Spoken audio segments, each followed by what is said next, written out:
Talk to me. WSRadio.com.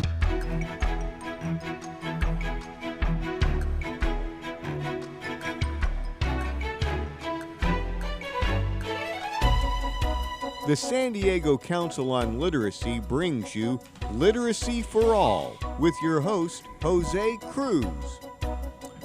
Welcome to the show. I'm Jose Cruz from the San Diego Council on Literacy. You're listening to the Literacy for All radio show on WS Radio. And our guests today are from up in the North County of San Diego, Palomar College. And one of the things we want to have more fun with in our future shows, we just haven't done enough of it with our show is bringing on more learners and bringing on more individuals who have come a long ways on their journey to literacy. So to help us today share that story and she's going to introduce our guest, and you're our guest, Nora Kenney-Whitley. She is the head of the Transitions Program at Palomar College. Welcome back to the show, Nora. Thank you, Jose. Hey. It's good to be here. Yeah, thank you for setting us up. This is our last show of the year, so just want to let you know that. Very cool. A very interesting year, right? Yeah, and folks getting through a lot of stuff. So tell us about the Transitions Program, and then maybe lead that into your introduction of our guests. That sounds good. So the Transitions Program at Palomar College is part of a growing, blossoming movement for moving the pipeline from prisons and jails to college. Mm-hmm. And so the Transitions Program at Palomar College encompasses two contexts. We have college credit classes that we offer in the Vista Jail. Right now we have a couple classes that are still going on despite stay-at-home restrictions and our faculty not being able to go physically into the jail. Mm-hmm. So we have credit classes that happen at the jail, and that's a thriving program. And then we have a program for students who are formerly incarcerated or system impacted to come to campus at Palomar College. And they move through the system as a cohort, which is a very powerful model. They take classes together, and the first two classes that they take together during our summer program are designed specifically for formerly incarcerated and system-impacted students. So last summer, we had a program, even though it was virtual, we still had a thriving program that featured our College Success, which was a counseling class, and that helps students to navigate college systems and to learn those literacies. And then the other class we have is a sociology class that looks at the incarceration system and mass incarceration. So that happens every summer. Last summer was a little different because of the virtual restrictions, but it worked out just fine. So we had a lot of amazing students, one of whom I have with me here today. Very good, very good. And do you want to give us his name, and then we'll go on from there. Okay, so we have our student Luis Jimenez here today. And Luis joined our program in the summer, but has been a longtime Palomar and Mira Costa College student. And Luis has emerged as a leader in our school, in the broader community. These transitions programs are thriving across the state of California at community colleges and universities and across the nation. So Luis is a great example of what a transition student looks like and how amazing our transition students are. Excellent. Welcome to the show, Luis. Thank you for joining us. Thank you for having me here. So glad to have you. And you seem really comfortable. Is it your first time on radio? Yeah, it's actually my first time on the radio. Very good. And we're glad to have you on the show and to learn from you. You go back as far as you want to in your story. Okay. And the further back you go, I think the more interesting, right? Because it sounds like you come to a place and you're really done a lot in your journey, but how did everything start for you, and how did you come to be where you are right now? And I might have to stop because we're going to take breaks, etc. That's okay. So take your time and let's have you move up to the mic just a little bit. Very so good. Actually, my journey with incarceration started in the fall of 2013. I had just gotten married, and I discovered that my wife was having an affair. So I attempted to commit suicide by cop, and that landed me in some legal troubles. I thought at the time that, my life was over, my college career was over. I was like, I'm never going to go back to school. I got this stamp on my head saying this guy's a felon, this guy's a bad person, because that's the stigma that, the system pushes onto you as a formerly incarcerated person. And then I didn't go to school for about 2 years. And that's when I ended up at Maricosa. Things were going well, and it wasn't until Mr. Trump took over the presidency. And I had no contact with law enforcement. I was doing everything that I was supposed to do. In fact, I had achieved every semester that I was in Maricosa a 4.0.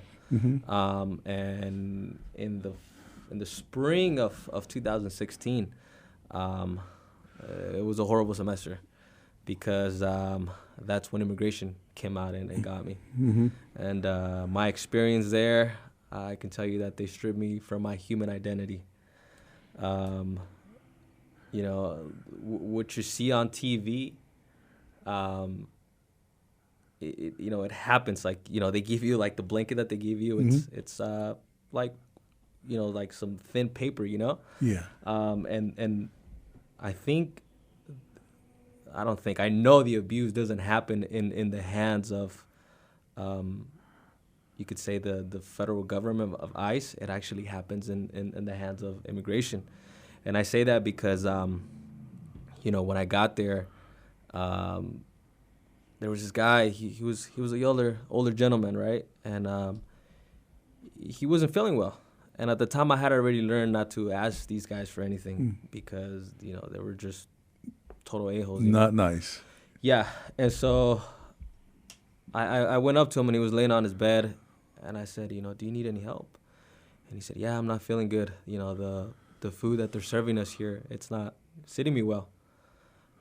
So I was like, man, do you want me to go ask for help? And of course, this conversation, was in Spanish. Yeah. So I was like, man, I'm going to take one for the team. So I go and I knock on the door. It's a dorm. Probably like 20 people are there, from all over the world. So I knock, and the Border Patrol agent sees me, and this is a brown brother, and he goes, what the fuck do you want?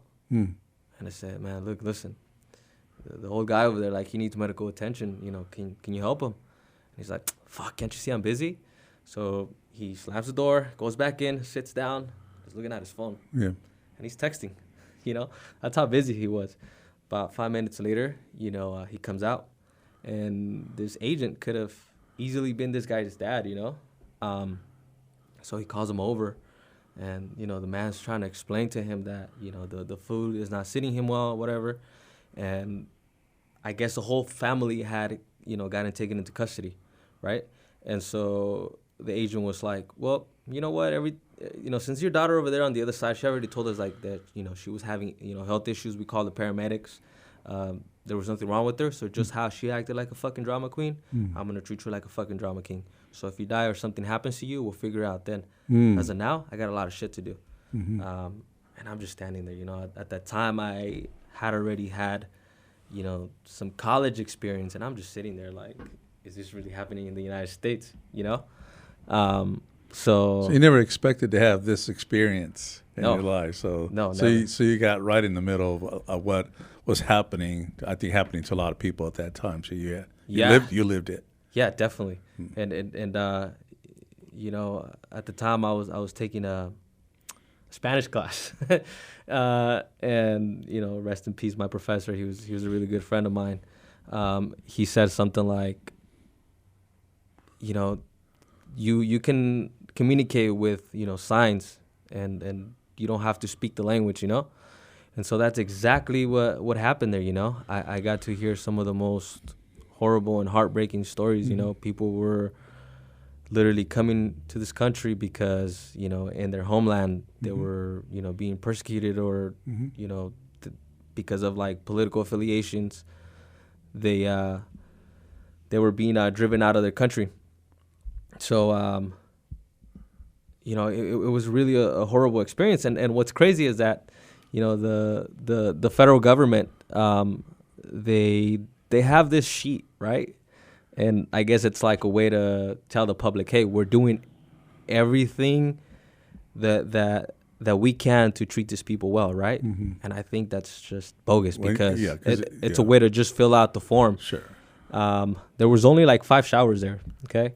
And no, there was 3 showers. and the middle one was the only one that had hot water, and only had hot water for like the first 5 minutes. They made a shower around 11 p.m. and they would blast the AC. So if you were the first one to take a shower, then you got hot water. Yeah. And you know those Bounty, paper towels, those rolls. So take 2 of those, and that's your towel. So by the time you're done drying yourself, you got no towel. Very good.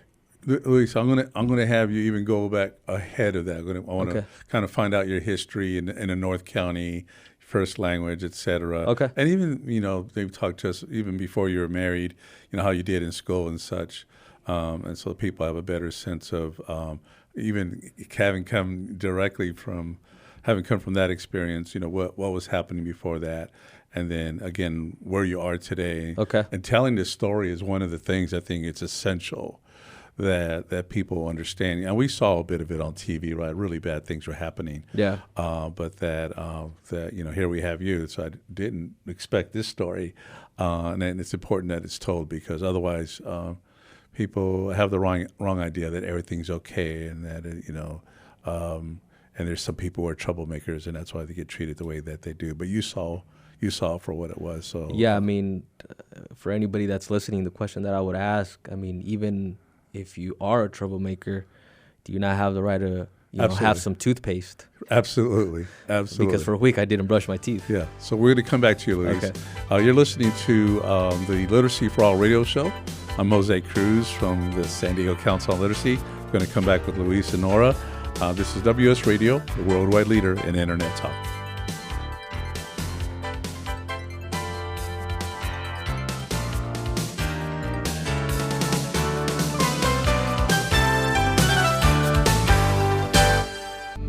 Homeless veterans and their families are suffering and need our support, but many won't ask or don't know that help is within reach. Veterans Community Services is here to help. Amazingly, about 35% of the homeless in our neighborhoods are veterans with families. Low-income veterans or their friends are encouraged to contact Veterans Community Services and reach out for help with housing and other services. Call now, 800-974-9909. I'm Dr. Janet Woodcock, Director for the Center for Drugs at FDA. If you've recovered from COVID-19, confirmed by a positive test, you're in a special position to help us fight the virus. Your plasma has antibodies that can fight COVID. Please donate plasma now. You can help save lives. There are locations across the country that have safe ways for you to donate. Find a site to donate your plasma at coronavirus.gov. Produced by the U.S. Department of Health and Human Services at taxpayer expense. This is Bill Gruber with BizVid Communications, a Southern California video production leader. We've been honored to sponsor, produce, write, and host many of the fine programs on WS Radio over the years. So we understand how important the internet and your website exposure are. As video producers, we know the tricks and secrets to incorporate video to increase your search engine optimization and business success. Visit bizvidcommunications.com to see what we can do for you. BIZVID communications.com. Tired of presentations with no impact, no inspiration, and no traction? Do dull speakers have you and your team disengaged and distracted by smartphones? Christopher McCullough brings energy, insights, and 2 decades of experience, delivered with punch, humor, and heart. Your team will leave energized, uplifted, and with a sense of purpose. Visit ChristopherMcCullough.com to bring some heat to your next speaking engagement. MCAULIFFE. ChristopherMcCullough.com. Can you imagine a world without children? A world without their smiles or their laughter? A world where children don't play or sing or dream or imagine?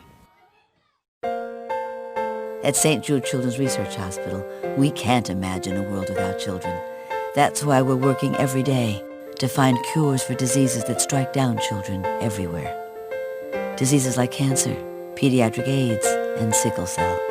And we won't stop until every child is cured and every disease is defeated. Because we can't imagine a world without children. Can you?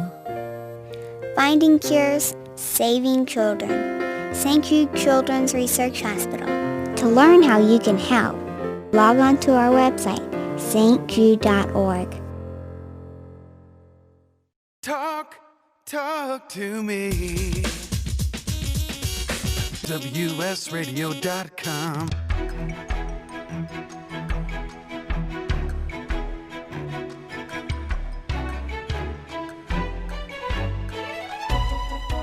The San Diego Council on Literacy brings you Literacy for All with your host, Jose Cruz. Welcome back to the show. I'm Jose Cruz from the San Diego Council on Literacy.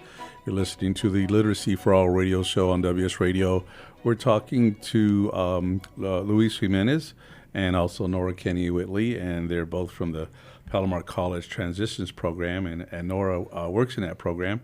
And Luis is a participant.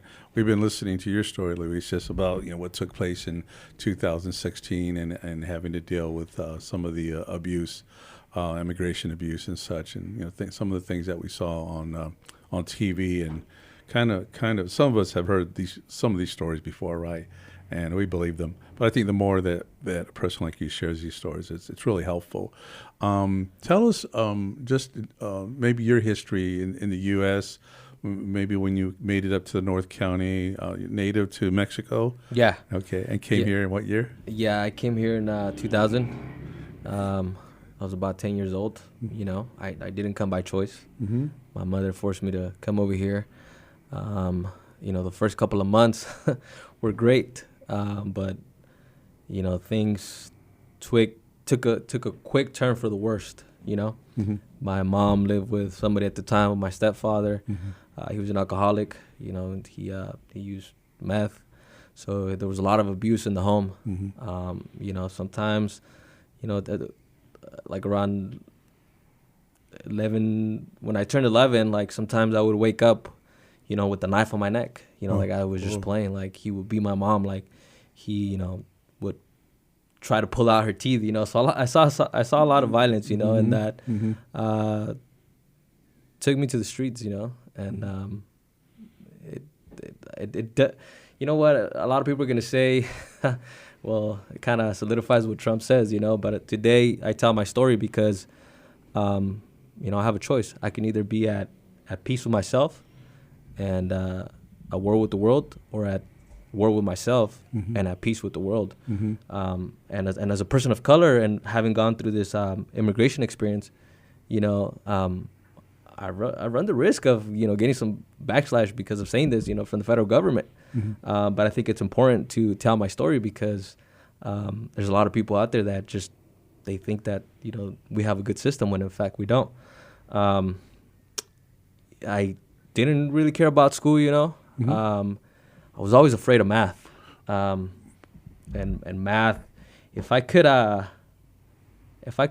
put fear in a tangible form, you would understand how much that fear has controlled me for so many years in my academic career, not just in college, but as well as in from my K to 12.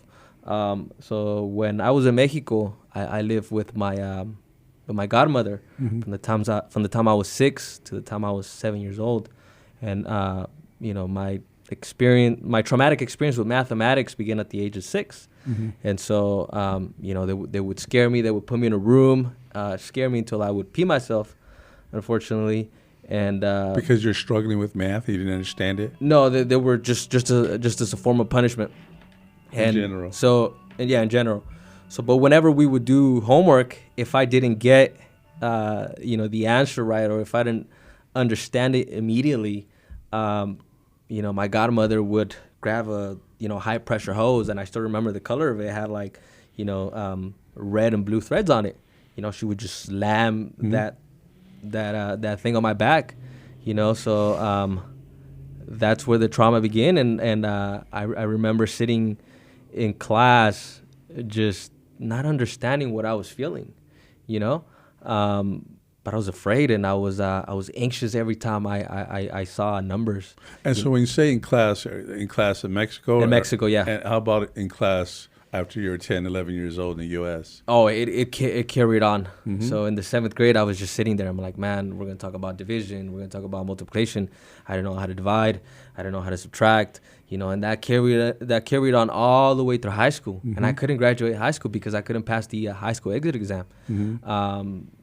And it wasn't until my first son was about to be born that I started to think, well, I need to give my son a better life. And so during my youth years, a mentor by the name of Frank Pucci, he was a counselor at Palomar College. He planted that seed of education in me. Mhm. And he said, do you want to go to college? There's a better life than this 5-mile radius that you think you live in. Mhm.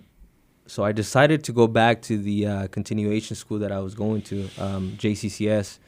And I was already 19 at the time, but they allowed me back. I just begged the principal, and even though I have had some behavior issues, I don't consider myself a bad person. Mhm. I consider myself a noble and good-hearted person. Mhm.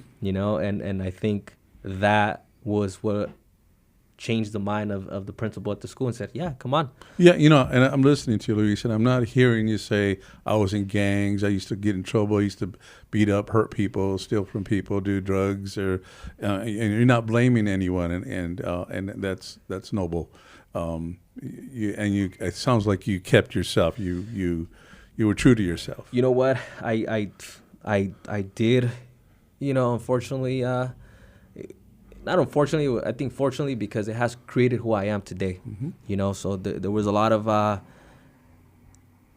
kids that I grew up with Mhm. that were part of the neighborhood, and Mhm. I hung around with those kids. Yeah, I did too. Yeah. And talk about drugs. Yeah.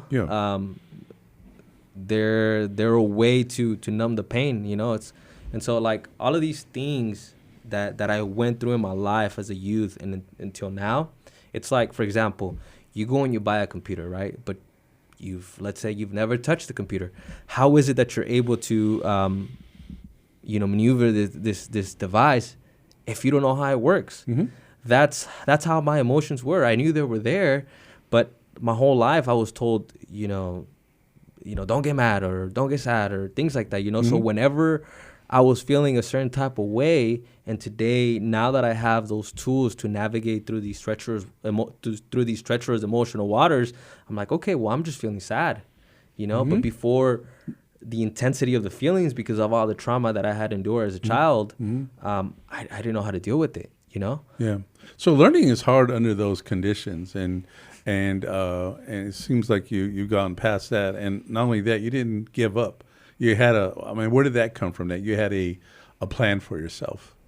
You know what? I actually did not have a plan. I think it was the fact that my mom has always instilled in me never give up. Mhm. And for people like Dr. Nora, that have, she blindly took a chance on me. She really did. And I'm back on track. I just applied to UCSD, Berkeley. And hopefully I get in. Mhm. But going back to that high school, like I said, I couldn't divide, couldn't subtract, couldn't do anything. Mhm. So I went back, and I was three or 5 points away from getting a perfect score in the math exit exam. My God. Then I went into Palomar, and I started doing well in math. I'm like, I can actually do this. And it wasn't until this incident with my ex-wife, that I went down. But when I came back to Maricosta, every semester since, have earned a 4.0. I've gone through the whole sequence of calculus. Even when I was in the hands of a professor that in a summer course was like, in my class, there is such thing as a stupid question. You don't ask stupid questions in my class. Mhm. So even in higher education, You still had some of that happening. you still have some of that happening. Yeah. Wow. So it turns out. Anyway, Nora, do you know calculus? I know how to spell it. Yeah. I just got through, like I said, basic algebra, and that was it. Would you say you had a talent for math all along? Yes, But you know what? I'm still dealing with that fear. I'm working through it. But I've decided to challenge myself.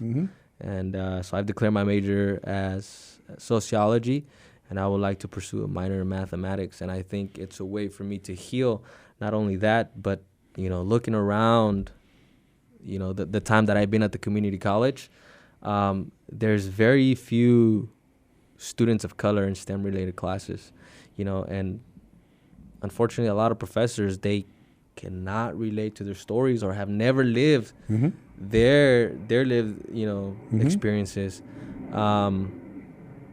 And so how can these students see themselves as professors, administrators in these STEM-related fields, you know, especially for, you know, students like me, formerly incarcerated folks or system impacted, you know? Well, you know, but you moved on, and like I said, it's easy for us to label ourselves. It's easy for other people to label us and to be held back by those things, and you haven't let that happen. And I know it hasn't been that easy, and probably very hard and painful and such. So, you know, you're touching on a topic actually that's very important to us, and that's the psychology of learning and the psychology of teaching. And just the conditions under which those things happen, and so we're gonna come back and maybe explore that a little bit more, and have Nora talk a bit about her program and just a bit more about Luis, and then just other people who are part being affected, right, and encouraging each other. Would you say? Yeah, definitely. You know? If it wasn't for the transitions community, I honestly don't know where I would be today. All right, real good. It's really, they're my anchor. Okay, well, we'll be right back. We've been talking to Luis Jimenez and Nora Kenney-Whitley from the Palomar College Transition Program. I'm Jose Cruz from the San Diego Council on Literacy. You're listening to the Literacy for All radio show on WS Radio, the worldwide leader in Internet talk.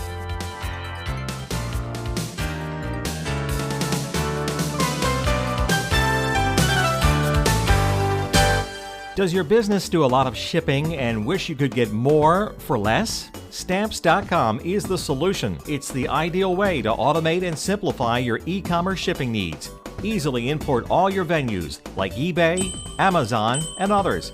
Trips to the post office will soon become a memory. Stamps.com gives you postage on demand. Just click, print, and mail at discounted shipping rates. See why so many e-commerce businesses have switched. Visit Stamps.com. I raised $8,000 to build schools for South African children. After realizing how many people go hungry in San Diego, I now volunteer at a food pantry. I'm spending the next year doing volunteer projects across 3 countries and helping in ways they designate to be the most helpful. The WorldLink program at the Joan B. Kroc Institute for Peace and Justice recognizes the potential of youth as agents of social change. Learn how you can help youth become a generation of leaders in action at peace.sandiego.edu. Love to read but just don't have the time? With Audible.com, you can catch up on reading simply by listening. Audible has the largest collection of digital audiobooks, over 85,000 titles in every genre. Listen to a bestseller on your iPhone, BlackBerry, Android smartphone, or one of 500 other compatible devices. Visit audible.com/WS Radio today and get a free audiobook when you try Audible free for 14 days. That's audible.com/WS Radio. I've heard this is like one of the best pizza spots in town. Yes, it is. I'll do a slice of pepperoni, slice of vegetarian. You got it. And I will pay for all of that in 3 days. In 3 days? What's that mean? Well, wait, you accept credit cards. That money's not going to hit your account for 3 days anyway. I need my money quicker. At Chase, we hear you. With Express Funding, card payments are in your Chase account the next business day. Go to chase.com/expressfunding. Chase for business, so you can. Compensated participation. All businesses are subject to credit approval. Not all clients are eligible for next business day funding, and additional terms, conditions, and restrictions apply.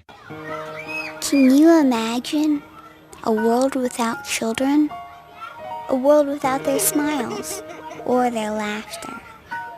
A world where children don't play or sing or dream or imagine? At St. Jude Children's Research Hospital, we can't imagine a world without children. That's why we're working every day to find cures for diseases that strike down children everywhere. Diseases like cancer, pediatric AIDS, and sickle cell. And we won't stop until every child is cured and every disease is defeated. because we can't imagine a world without children. Can you? Finding cures, saving children. St. Jude Children's Research Hospital. To learn how you can help, log on to our website, stjude.org. Talk to me. WSRadio.com.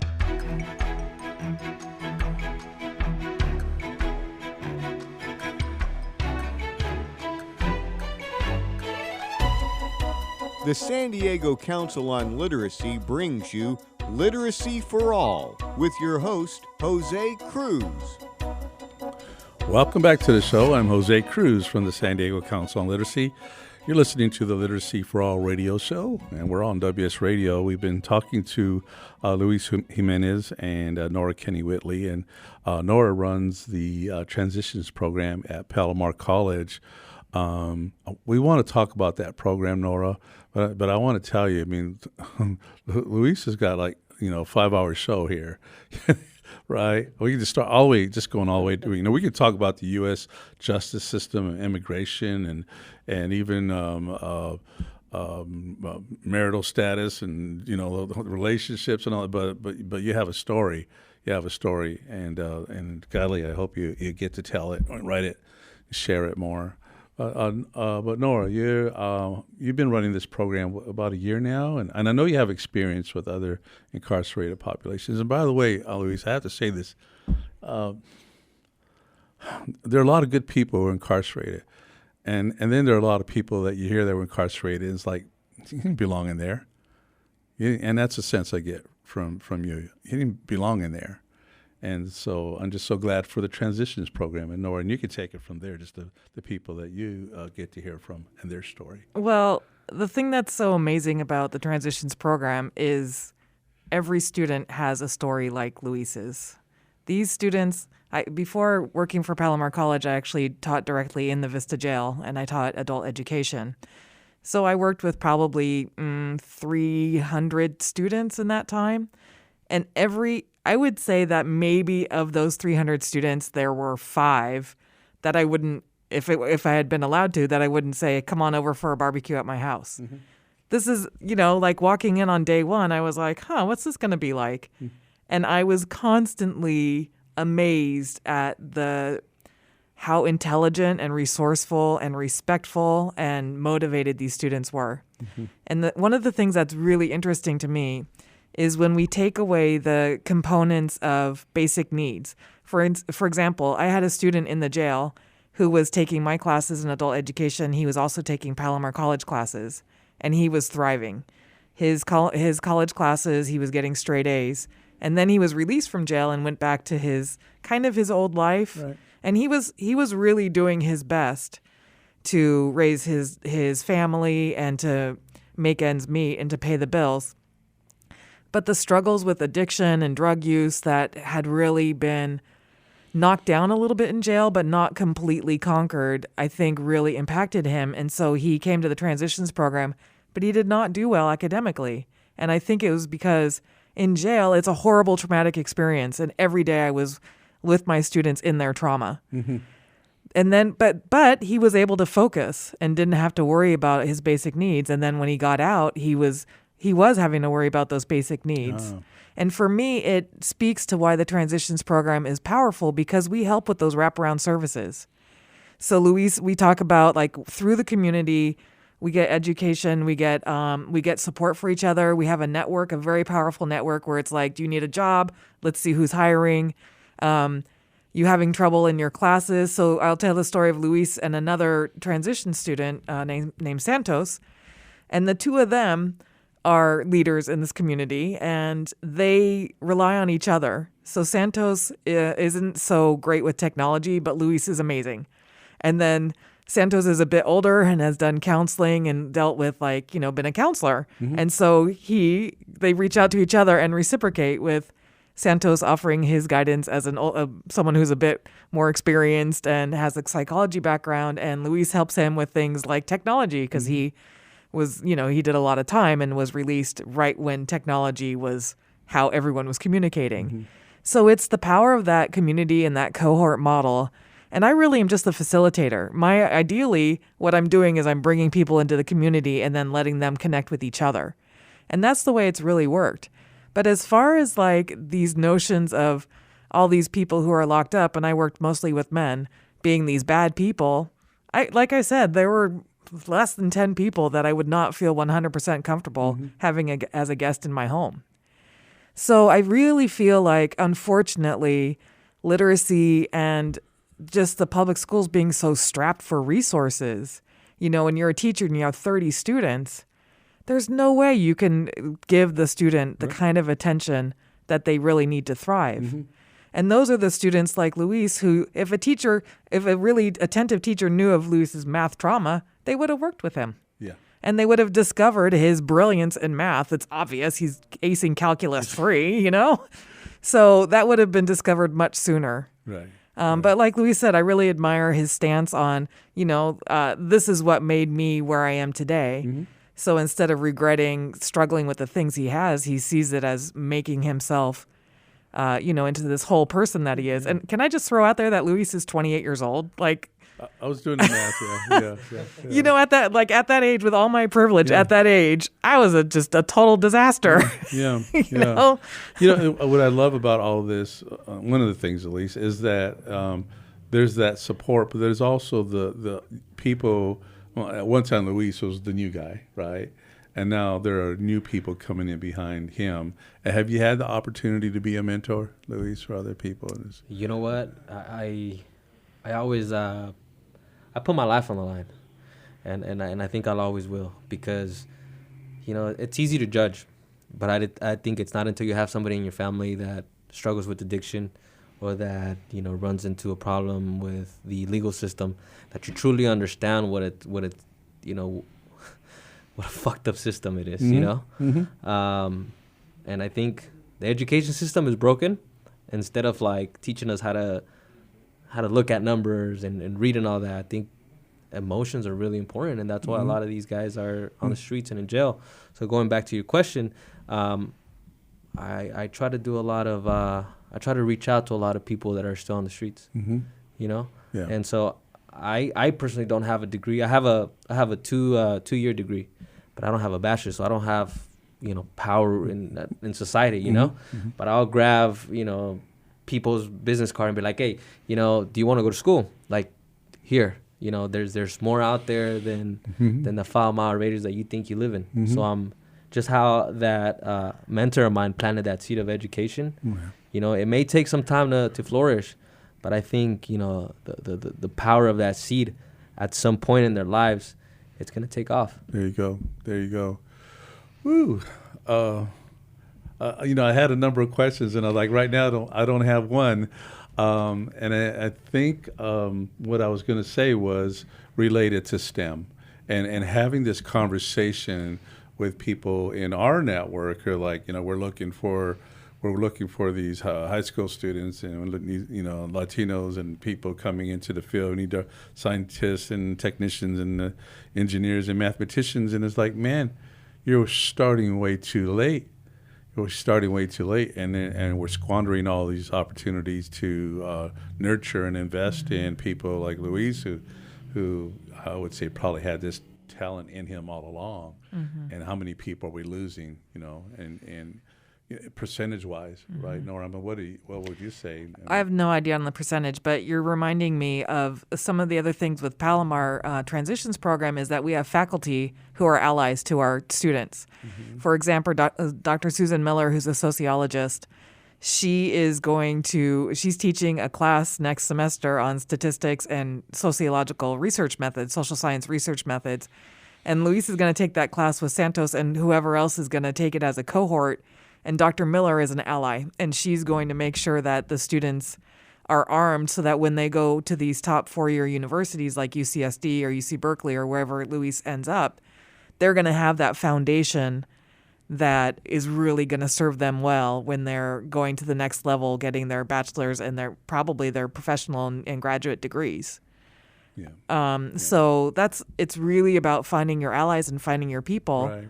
and the fact that this program has so many community partnerships, like JCCS, where Luis went to high school. Well, those are our students too. Yeah, a couple of things I want to say, and one of them is when I transferred from community college, and I went for 3 years. I had 120 units. I took a lot of classes because I wasn't that strong in high school, so I made up for it.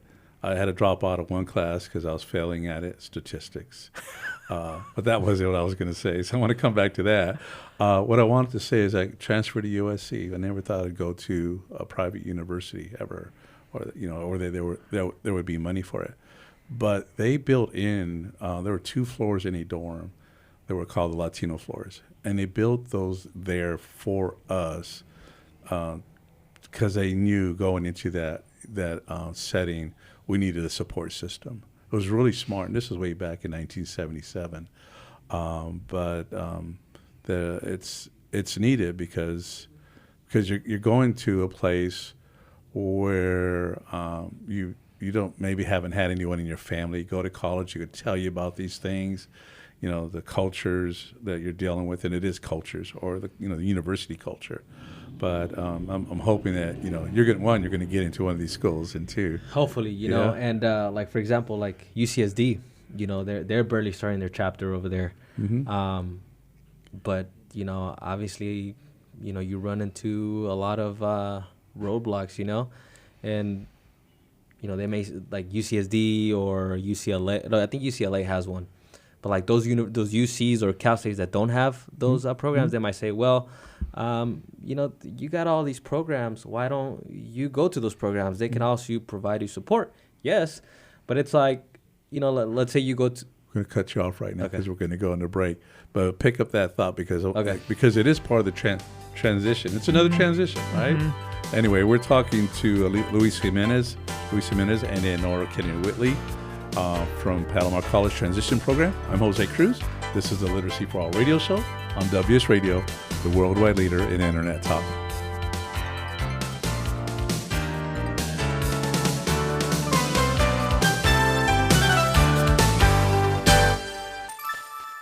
Thank you for listening to WS Radio. Improve your business and your life with useful information from experts and thought leaders.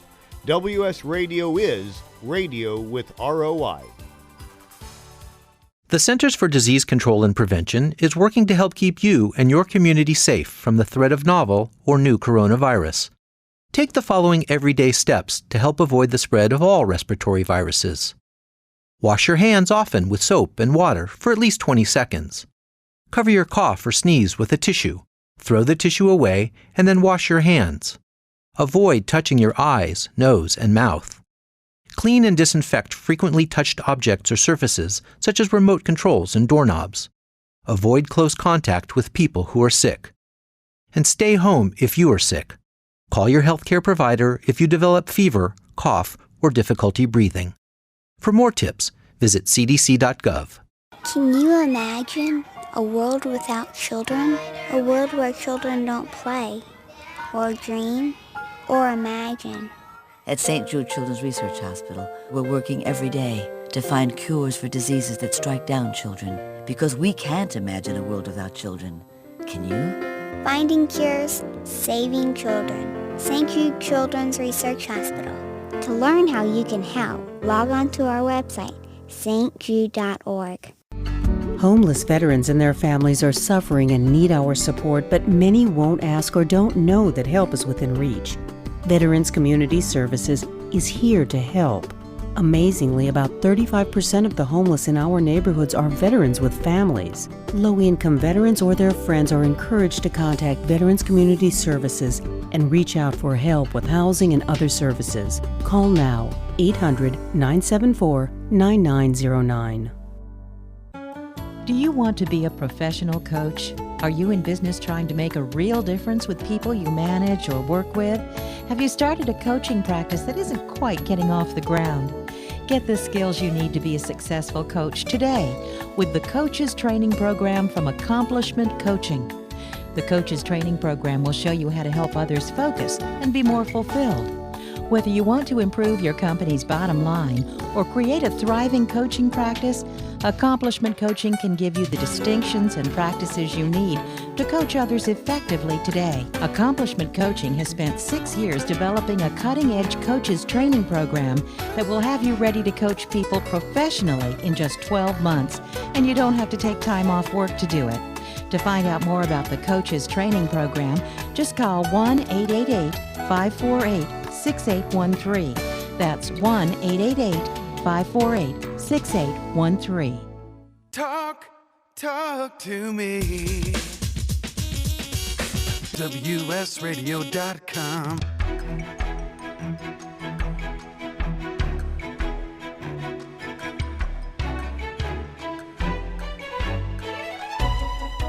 The San Diego Council on Literacy brings you Literacy for All with your host, Jose Cruz. Welcome back to the show. I'm Jose Cruz from the San Diego Council on Literacy. We're in our final segment with our conversation with Luis Jimenez and Nora Kenney-Whitley. They're from the Palomar College Transitions Program, and boy, are we learning a lot and ran out of I'm looking at it as we ran out of time because we're down to our last 9 minutes, and I feel like we're just getting warmed up here. Nora, what kind of college is Palomar? It's not a community college, is it? No, it is. Is it? Okay, yeah. All right. So it's just not called that. Very good. And just and as it compares to Miracosta College, which is nearby, kind of the same thing. It is very similar. The thing that's not similar is that Miracosta doesn't have a dedicated transitions program. Mm-hmm. So students from Miracosta are coming to Palomar for our transitions program. Okay. So that's how we poached Luis, honestly. Mm-hmm. And it's unfortunate, but hopefully that'll change. And Luis is actually in the Palomar district, living in Escondido. But with the incident that happened with Palomar police when Luis tried to kill himself, he was unable to enroll at Palomar for a while. He just really needed someone to help him go through the paperwork and the appeals process. And that's what the transitions program was able to advocate for Luis. And fortunately, we got him back to Palomar, where he began his educational journey. And then we're able to support him so that he can go to a top school like UCSD, mm-hmm. or he's looking at applying to some of the Ivy League schools. So it's really been a process for Luis, and I share this because he and I talk frequently, and he tells me his story, and I'm so privileged to hear them. But it reminds me of two things. One, through the sociology class that he took at Palomar, he started to put together all these things in his life that he was experiencing and seeing the structures of the social world and how that is stacked against people of color. You know, mm-hmm. During the break, we were talking about I, as a white woman growing up in Orange County, yeah, we were poor, but I had so much privilege that my childhood trauma was one thing that I didn't also get pushback from these systems that were set up for me by people who looked like me, mm-hmm. right? So Luis going into combining sociology and math is so powerful because he can be that person at the front of the room that encourages other, not just black and brown people, but white people to see black and brown people mm-hmm. as more than these stereotypes that are in movies and TV and all these things, right?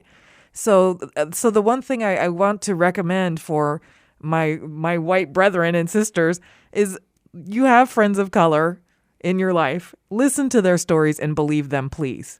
For me, as someone who considers myself as an anti-racist, that's what kind of flipped my switch. Growing up, seeing these inequities and not really being able to put words to it, and then listening to my black and brown friends talking about their experiences, I'm like, my head exploded, honestly. Yeah. And I was like, whoa, this is what people I care about deal with every day. Yeah. Right. Yeah. So listening to and taking these stories seriously and not just thinking, oh, that's just them, or they have this victim mentality. That's not true. Yeah. It's not true. It's telling the truth, and it's hard sometimes, I think, for us to exactly. hear it. And for me as an academic, I taught at UC Berkeley for about 10 years before moving back to my native San Diego. And the students that are in the transitions program and many, many, many, if not most of the students at the jail, I look at them and their intelligence, and I look at my students at Berkeley, and I was like, they should be at Berkeley. Yeah. They should be at Berkeley. And so talking with Luis about the possibility going to Berkeley or a school like it, That's where he should have been all along. And how much are those students going to benefit from interacting with Luis and knowing him and being enlightened by their interaction with him? You Absolutely. had something to say. Yeah, and I think here's something very important that Dr. Nora said. For example, like I go to MiraCosta as well, right? But MiraCosta doesn't have a program for formerly incarcerated or system impacted students.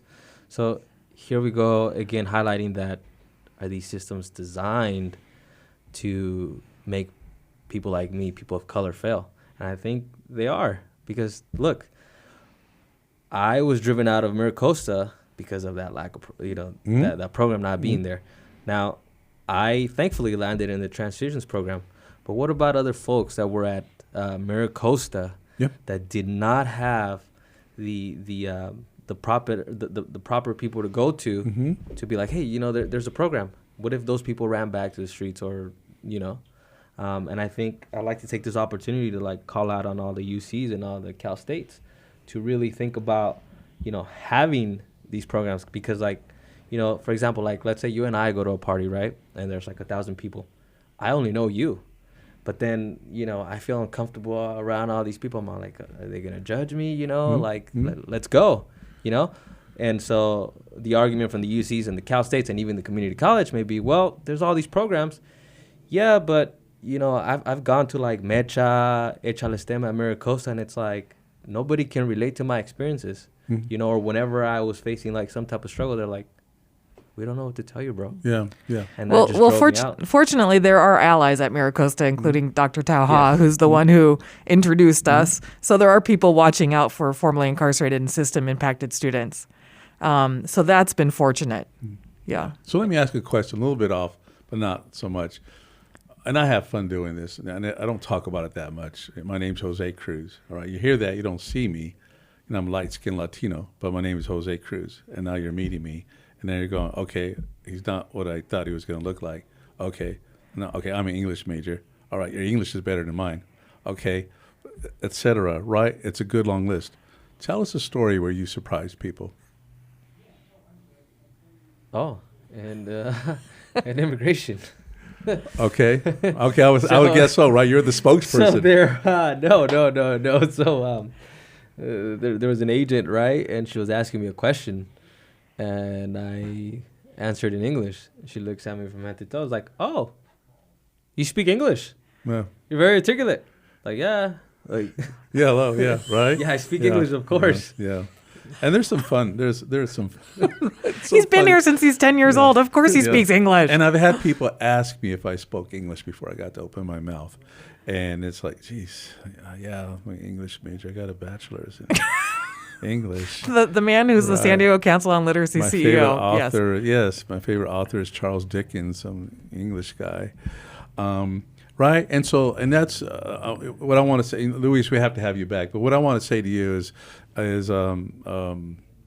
look forward to the update on your journey, because there's going to be some really fun stuff happening, and just you have a job to do, because you're representing all the people that you're working with right now, and you're representing yourself, and I know that's important to you, and I know you have a family. You got your boys. 2 boys, yeah. Yeah, and so here you are, man. You did it. You earned it. You worked for it. You stayed with it. You had faith in it.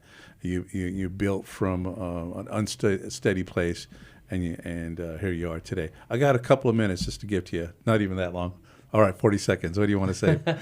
I just want to thank you for having me here, and anybody that's listening to this program. I don't ask them to listen to this program with an open mind, but with an open heart. Very good. Because I think that has to come first.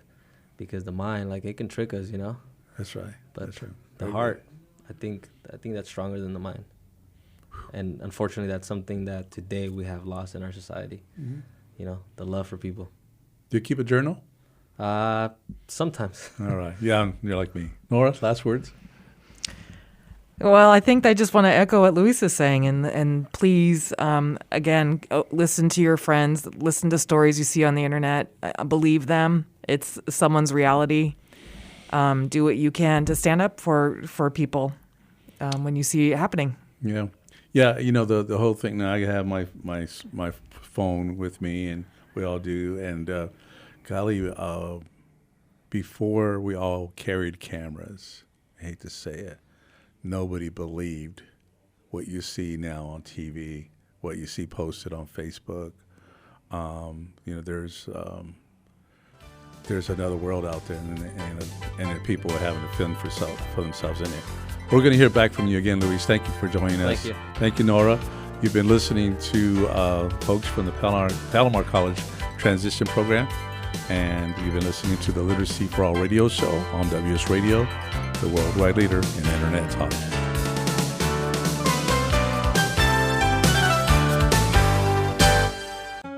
Do you want to be a professional coach? Are you in business trying to make a real difference with people you manage or work with? Have you started a coaching practice that isn't quite getting off the ground? Get the skills you need to be a successful coach today with the Coaches Training Program from Accomplishment Coaching. The Coaches Training Program will show you how to help others focus and be more fulfilled. Whether you want to improve your company's bottom line or create a thriving coaching practice, Accomplishment Coaching can give you the distinctions and practices you need to coach others effectively today. Accomplishment Coaching has spent 6 years developing a cutting-edge coaches training program that will have you ready to coach people professionally in just 12 months, and you don't have to take time off work to do it.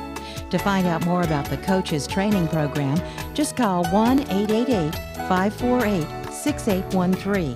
That's 1-888-548-6813. You can reduce your risk of COVID-19 by cleaning and disinfecting frequently touched items and surfaces every day. These items include remotes, tables, counters, light switches, doorknobs, handles, toilets, and sinks. Wear disposable gloves to clean and disinfect. If you can see that the item is dirty, wash first with soap and water or another general cleaner. Then use a household disinfectant to kill germs. Follow manufacturer's instructions for application and proper ventilation to safely use the product. For phones or other electronics, follow the manufacturer's instructions for cleaning and disinfecting. If no instructions, use alcohol-based wipes or sprays containing at least 70% alcohol. Dry surface thoroughly. For more tips, visit cdc.gov. Some of the best sounds you'll ever hear are generic, safe, effective, even money-saving, just like FDA-approved generic drugs. Even if they don't come in the exact same color or shape as their brand name equivalents, they have the same key ingredients and go through a rigorous review process. Talk to your doctor or pharmacist today and visit fda.gov/generic drugs. Generics are safe, effective, and can save you money. You'll like the sound of that. I raised $8,000 to build schools for South African children. After realizing how many people go hungry in San Diego, I now volunteer at a food pantry. I'm spending the next year doing volunteer projects across 3 countries and helping in ways they designate to be the most helpful. The WorldLink program at the Joan B. Kroc Institute for Peace and Justice recognizes the potential of youth as agents of social change. Learn how you can help youth become a generation of leaders in action at peace.sandiego.edu.